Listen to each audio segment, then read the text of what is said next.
Hola, ¿qué tal amigos y amigas? Muy buenas tardes, bienvenidos a este nuevo café aquí en el Crónica Digital y por supuesto hablando de temas de interés para cada uno de ustedes. ¿Quién es nuestro invitado? Ustedes ya lo conocen, un antiguo dirigente de los trabajadores de la salud. Él es médico, pero además un gran luchador social. Estamos hablando del doctor Esteban Maturana. Muy buenos días, Esteban, ¿cómo estás tú? Muy buenos días. Un gusto compartir un café, aunque en este caso en particular mío sea un tecito, pero un gusto compartir una conversación sobre temas de contingencia y otros. Muchas gracias, Esteban. Y también tenemos al subdirector de Crónica Digital, Omar Cid. ¿Cómo está, Omar? Muy buenos días.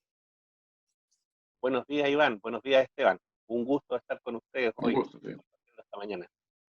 Bueno, así estamos, queridos amigos y amigas, entrevistando a Esteban. Esteban, entrando al tiro con la pregunta del millón.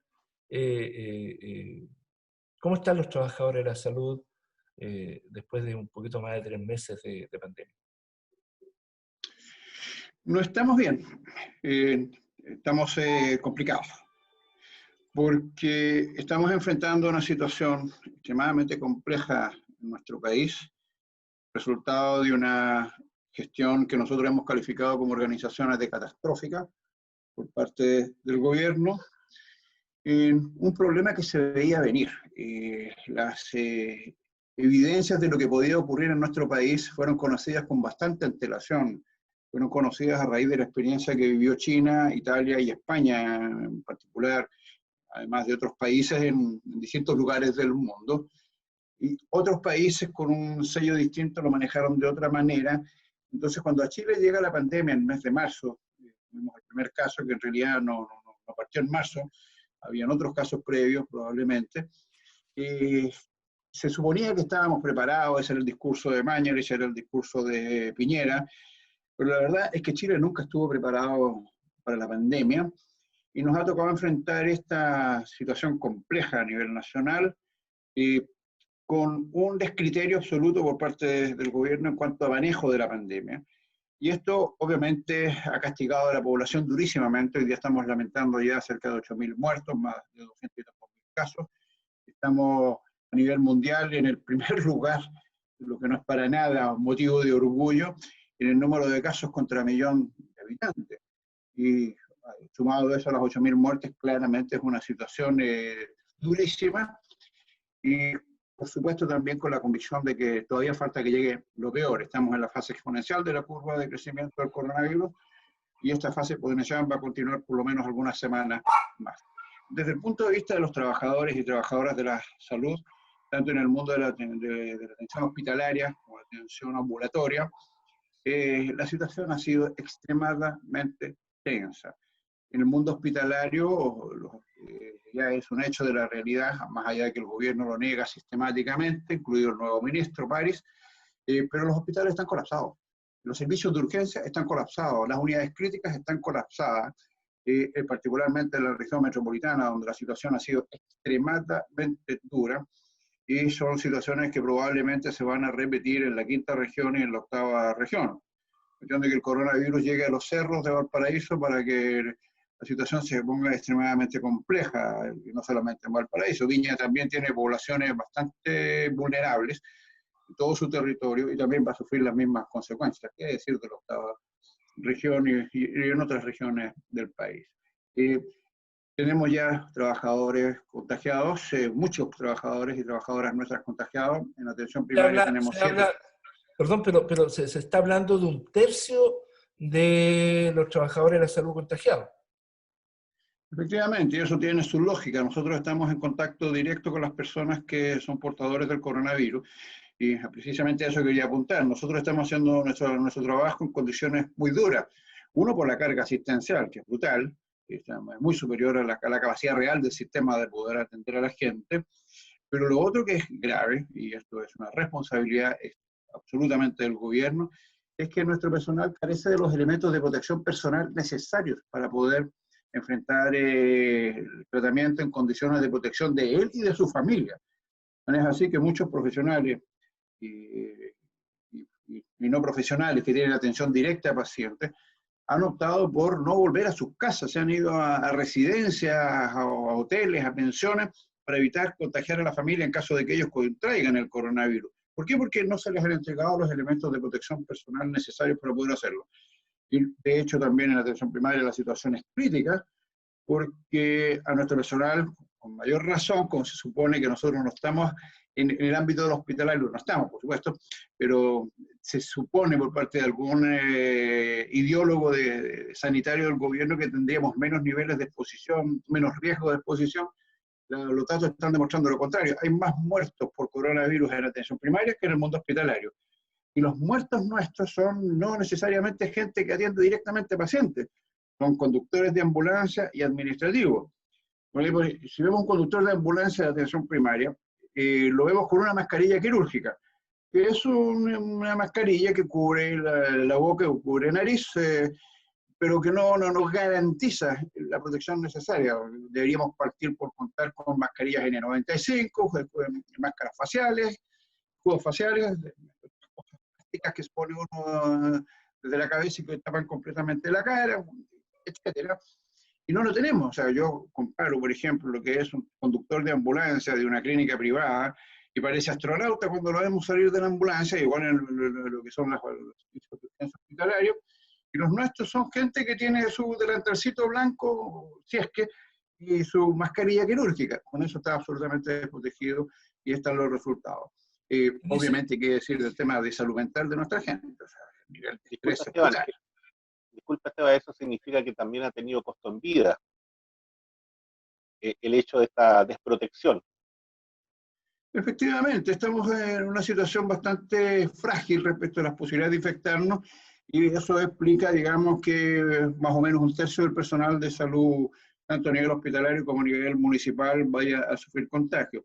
Y esto puede empeorar. Yo puedo insistir, si bien estamos en estos días con un nivel de contagio de más de 4.000, 5.000 y hemos llegado a casi 7.000 en algún minuto, las proyecciones dicen que esas cifras se van a incrementar en el curso de los próximos días también.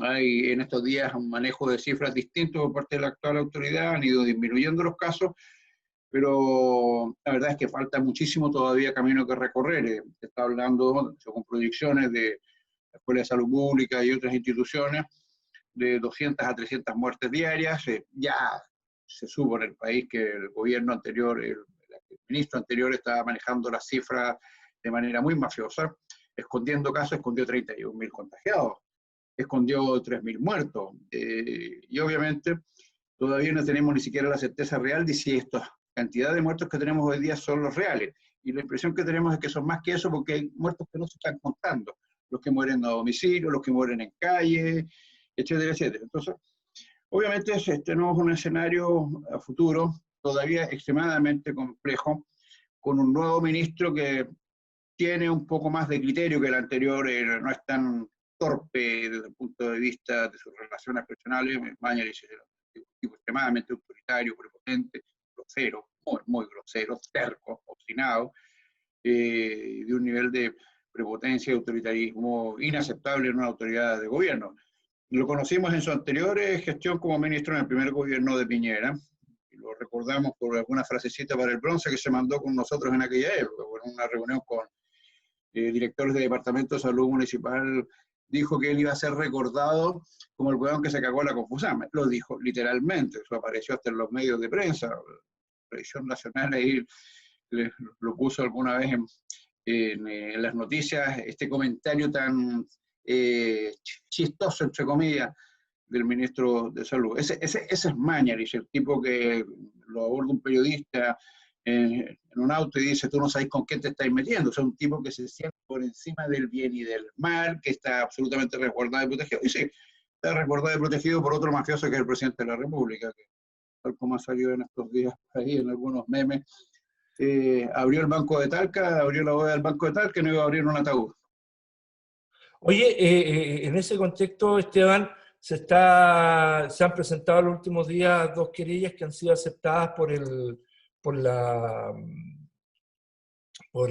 justicia para llevar su curso. Una es la que hizo el alcalde en Aljaue y lo que hicieron también unos ¿cómo se llama?, concejales en la Florida, y lo más probable es que estaría presentando una también el senador Alejandro Navarro. Por parte de los trabajadores de la salud, ¿se está pensando también en acciones judiciales en contra del presidente y de de los ministros, los subsecretarios? Efectivamente, en el caso particular de Confusam tenemos muy claro que en Mañalich no se la puede llevar pelada, por decirlo en buen chileno y no de manera muy académica. Debe asumir sus responsabilidades, y las responsabilidades de Mañalich las reconoció él mismo.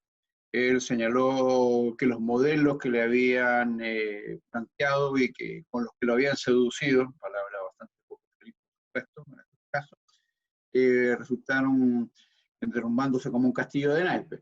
Pero además después señaló algo que es mucho más complejo todavía, que es que él desconocía la realidad de hacinamiento en las zonas más complicadas de la región metropolitana, en las zonas más vulnerables, y por lo tanto, desde esa ignorancia no tuvo la capacidad de prever lo que iba a ocurrir. Pero además manipuló información, mintió. Y además hay fenómenos de corrupción. Las 700 y tantos millones de pesos gastados en mascarilla, las relaciones de la subsecretaría de redes asistenciales con gente que es propietario de aparotel y cosas por el estilo. Todos estos elementos dan cuenta clarísima de que aquí hubo una gestión corrupta. Todavía está pendiente lo que pasa con el espacio riesgo, porque ahí se gastó una cantidad de plata impresionante y no se está dando el uso que se supone que tenía que dársele. Es decir, incluso en medio de la pandemia, estos hacen negocio para sus propios bolsillos. Y por lo tanto, aquí claramente hay responsabilidades de índole penal, criminal, por los miles de muertos. Hay responsabilidades de índole política, y eso amerita una acusación constitucional, y uno esperaría que la oposición hiciera su trabajo, pero tenemos que asumir, y eso es triste para nosotros, que no tenemos oposición en Chile.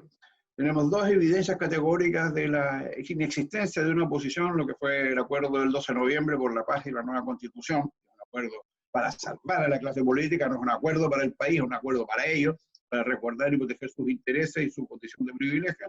Y este nuevo acuerdo, en el que obviamente la astucia de la derecha quedó nuevamente en evidencia, porque le pasaron N cantidad de goles de media cancha respecto al manejo de los 2.000 millones de dólares, los tiempos en que se van a gastar, en qué se van a gastar. Entonces, nosotros estamos convencidos de que aquí hay responsabilidades de índole política, penal, administrativa, por los ocultamientos de información, y civiles, porque obviamente uno esperaría que aquellas personas que fueron y fallecieron por denegación de servicios, por falta de servicios del Estado, su familia debieran recibir la indemnización que corresponde. Nosotros vamos a sumarnos, probablemente también junto con otras organizaciones del sector salud, vamos a plantear también iniciar querellas de tipo criminal, y por supuesto exigirle a la clase política que alguna vez en la vida tengan un poquito de decencia y hagan la pega que les corresponde, que es iniciar una acusación constitucional contra Jaime Mañalich. Ojalá también con la República, pero estamos en Chile. Omar. Esteban, desde esa visión que tú estás entregando, que es bastante alarmante, en realidad bien devastadora, ¿cómo ves tú la salida? Porque estamos en el momento, estamos en el túnel, estamos en el sector más profundo, estamos en el momento de una crisis tremenda. ¿Y cómo ven ustedes como trabajadores de la salud la salida? Las condiciones de la salida. Esto es de largo plazo.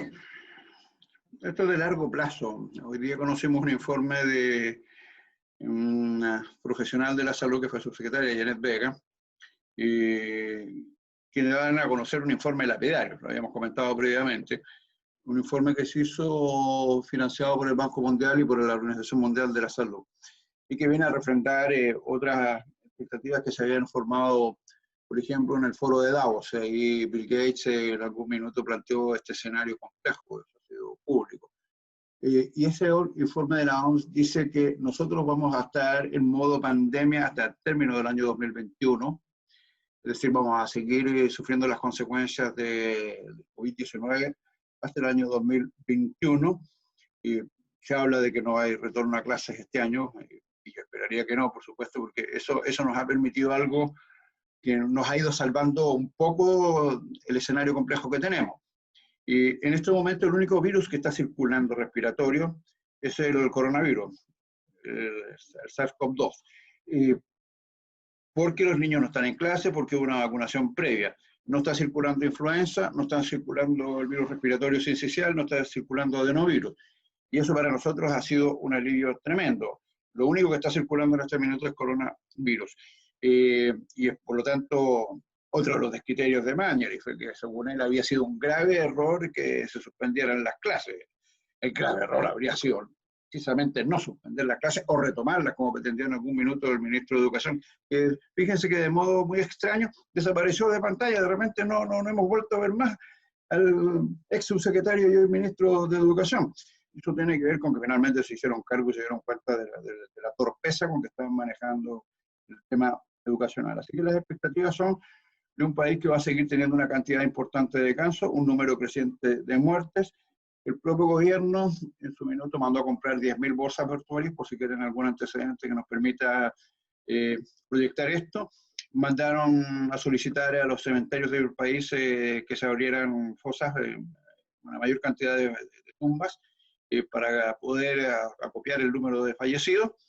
Se está hablando de ataúdes de cartón, nos habíamos burlado de Argentina, nos burlamos de los ecuatorianos, nos burlamos de todo el mundo. Resulta que en Chile hoy día no tenemos capacidad de procesar nuestros propios fallecidos. Y ya lo que ha pasado, por ejemplo, en algunos hospitales de la región metropolitana, con camiones frigoríficos para conservar cadáveres, que incluso ni esos están abastos, ni esos están abastos, y hay cadáveres que están en los pasillos. Así que, por ahora, la situación que tenemos es de un momento duro y difícil que va a durar por lo menos lo que resta de este año. Y no tenemos certeza de cómo vamos a resolver el problema de las cuarentenas. Hay mucha preocupación en el gobierno y en la clase política y en todos los actores económicos por el tema económico precisamente. Se habla de una caída del PIB histórica, de más de 6 puntos porcentuales. Nos está salvando un poco el precio del cobre, que se ha mantenido en estos días un poquito estable y al alza.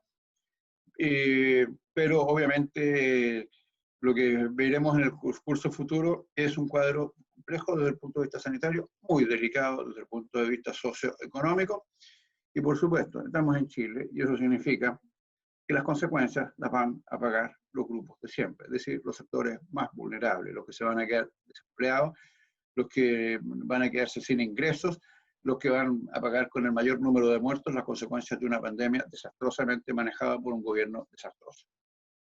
Oye, yo... Sí. Disculpa, desde ese punto de vista, y la relación de la Confusam con el gobierno, con el ministro, con el propio ministro Mañalich y con este ministro, ¿cómo ha sido? Yo antes les quiero decir, antes que responda a esta pregunta nuestro querido invitado, los voy a invitar a ustedes también, estimadas amigas y amigos, a seguir tomándonos un cafecito aquí en el Crónica Digital y por supuesto, a esperar una buena canción de nuestro querido invitado Francisco Villa. Ya llegamos en unos minutos más con Esteban Maturana y la respuesta de la relación Confusam, el gobierno.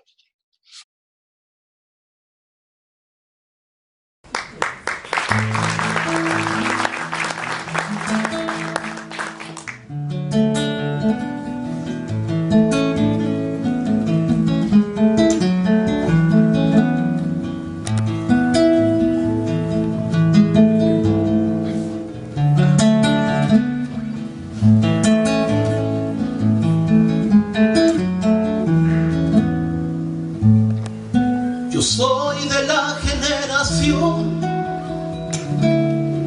que creció en tiempo nublado,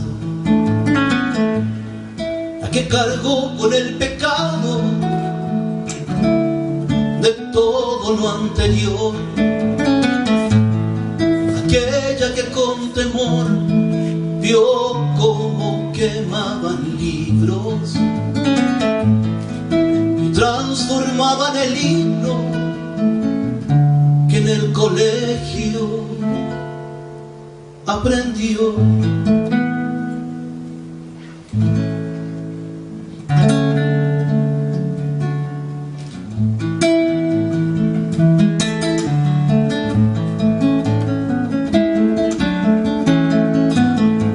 Yo soy de la generación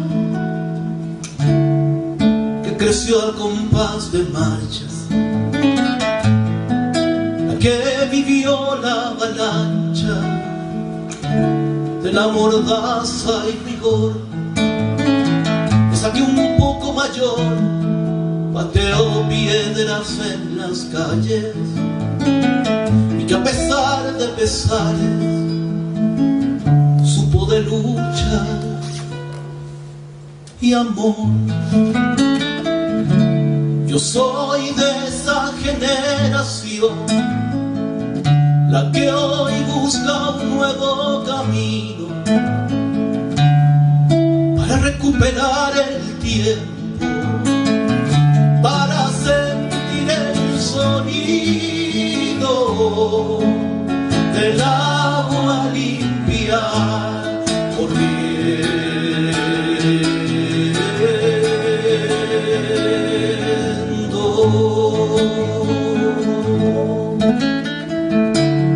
Para ti, Alexandra Acuña.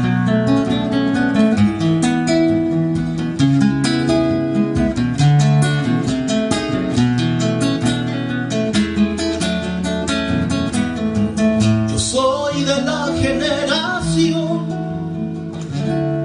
que ve posible la vida, la que recuerda encendida aquel que un día cayó, la que persigue el calor que abraza y que da cobijo, la que renueva en sus hijos sus votos por algo mejor. Yo soy de esa generación, la que hoy busca un nuevo camino para recuperar el tiempo, para sentir el sonido del agua limpia corriendo.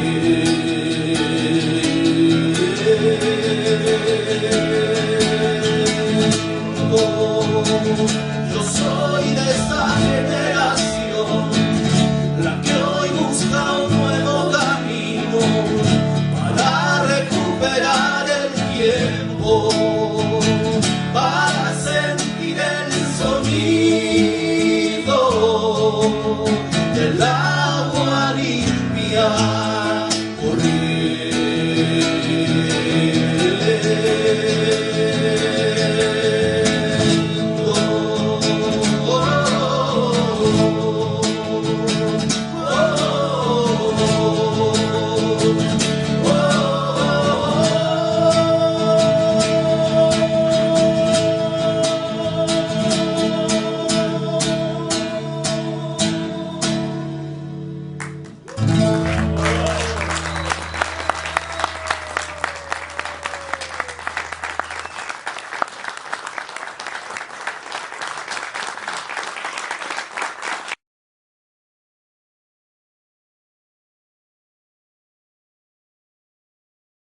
¿Les gustó, chiquillos? Sí. Bueno, Francisco Villa siempre acompañándonos con la música, con nuestros queridos invitados, por supuesto, con Esteban Maturana. Y Esteban, por favor, respóndenos la pregunta que te hizo Omar. Esta relación entre la Confusando y el gobierno, ¿cómo está la relación? Bueno, no es fácil relacionarse con el anterior ministro, estamos hablando primero, con quien ya tuvimos bastantes desencuentros en su primera ocasión como ministro de Salud en el primer gobierno de Sebastián Piñera. Ya hablamos de la frase para el bronce. Alguna vez, cuando estaba de presidenta de la organización Carolina Espinosa, él irrumpió en un consultorio cuando estábamos en medio de una movilización y pretendió abrir el consultorio para que entraran los pacientes y bajaran el paro. Esa es la calidad de gente con la que nos estábamos enfrentando. Y en el contexto de pandemia, sí, ha sido extremadamente compleja la situación. No nos relacionamos mucho con Mañalich directamente, la presidenta se relacionaba más bien con el secretario de Redes Asistenciales, con el encargado de lo que tiene que ver con la División de Atención Primaria del Ministerio de Salud.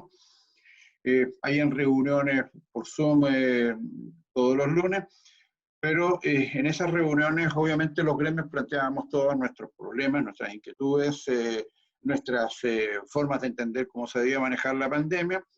Y el ministro cuando estaba, o el subsecretario permanentemente, escuchaban, pero no oían y seguían insistiendo en su propia dinámica, en su propio camino. Es un gobierno que no escucha, se escucha a sí mismo, es un gobierno que tiene muy poca capacidad de asumir sus propios errores, no tiene capacidad autocrítica, y obviamente eso nos genera esta situación tan compleja de tener que hacernos cargo de una relación con un gobierno en el que no encontramos respuestas y tenemos la certeza de que estamos más bien perdiendo nuestro tiempo, aunque tengamos que seguirlo haciendo, pero tenemos la convicción de perder el tiempo. Estamos a la espera de qué es lo que ocurra con París.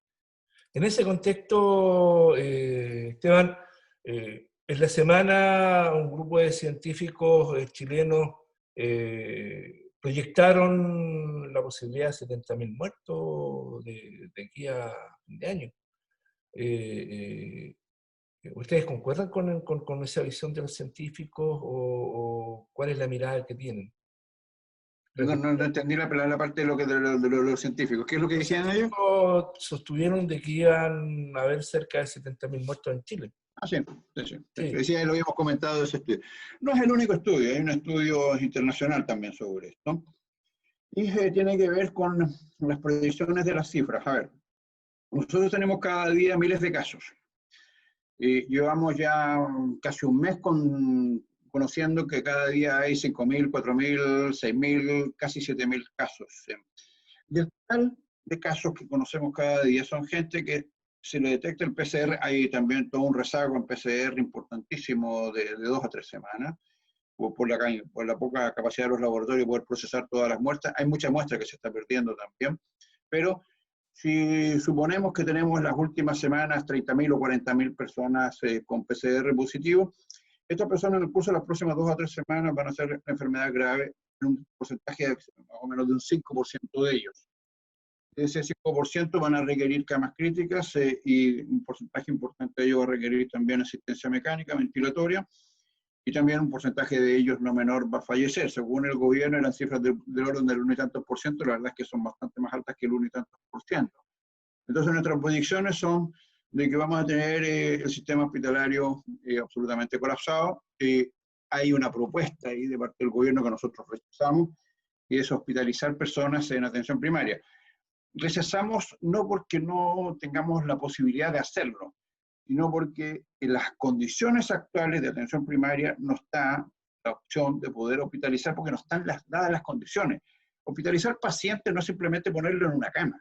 Esa persona necesita cuidados de enfermería, esa persona necesita cuidados de alimentación, necesita cuidados médicos, necesita cuidados en orden a mantener el aseo, la higiene, necesita una cantidad de baños suficiente, porque hay también normas y estándares respecto a la cantidad de baños, de acuerdo a la cantidad de población que está atendiéndose. Requiere modificar nuestros modelos de trabajo, porque nosotros trabajamos en modalidad de lunes a viernes, de 8 a 8, etcétera, etcétera, y aquí pasaríamos a una modalidad de atención 24/7. No están en estos momentos precisamente el horno para bollo. Hay algunos alcaldes populistas que entiendo que están jugando al modo electoral desde ya, hay elecciones municipales prontamente, y tenemos por ahí a Codina, tenemos ahí a Del Pin y de San Joaquín jugando a ser populistas con ingreso de personas en unidades de atención primaria que no están en condiciones, obviamente, de poder aceptar hospitalización. ¿Qué es lo que ha ocurrido? Incluso en estos días hemos tenido personas que han estado, entre comillas, en observación, en consultorios, en CEFAM nuestros o en SER, y dicen que van a estar unas horas, están 2 o 3 días, porque no hay capacidad en los hospitales de recepcionarlo. Pero además, como no están las condiciones, nuestra propia gente ha tenido que disponer plata de su bolsillo para poder darle alimentación a la gente, porque no hay servicios de alimentación en nuestros establecimientos. Entonces, obviamente, uno percibe que estas cifras que se están planteando por parte de algunos estudiosos de la materia, que son gente respetable, son cifras que uno debe tomarlas con mucha consideración, con mucho respeto, no despreciarla, ni mucho menos, deseando que ojalá no se concretaran todas estas expectativas, pero estamos claramente ciertos de que si no se mejora la gestión del actual gobierno, si no se toman las medidas que hay que tomar, obviamente el escenario puede ser ese y peor que ese.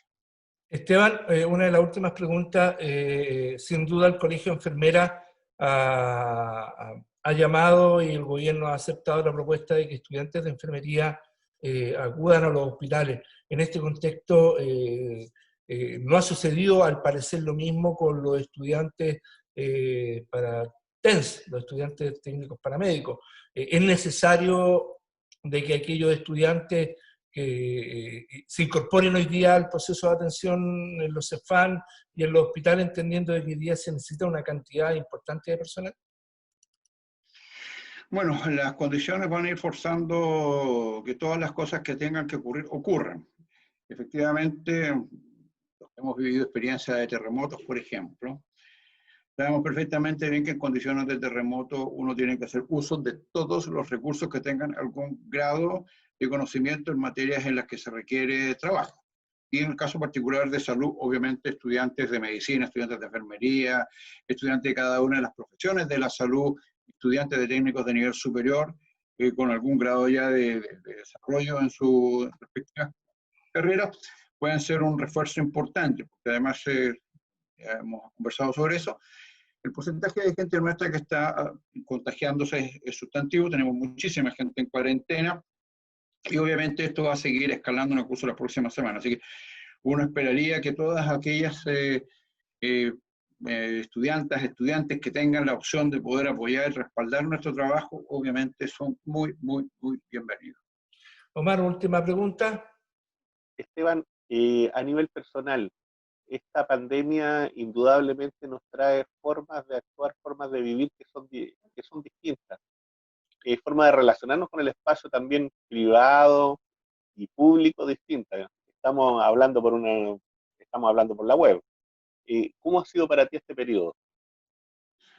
La verdad es que es complejo el escenario en el que estamos inmersos, pero a ver, estamos en el año 2020.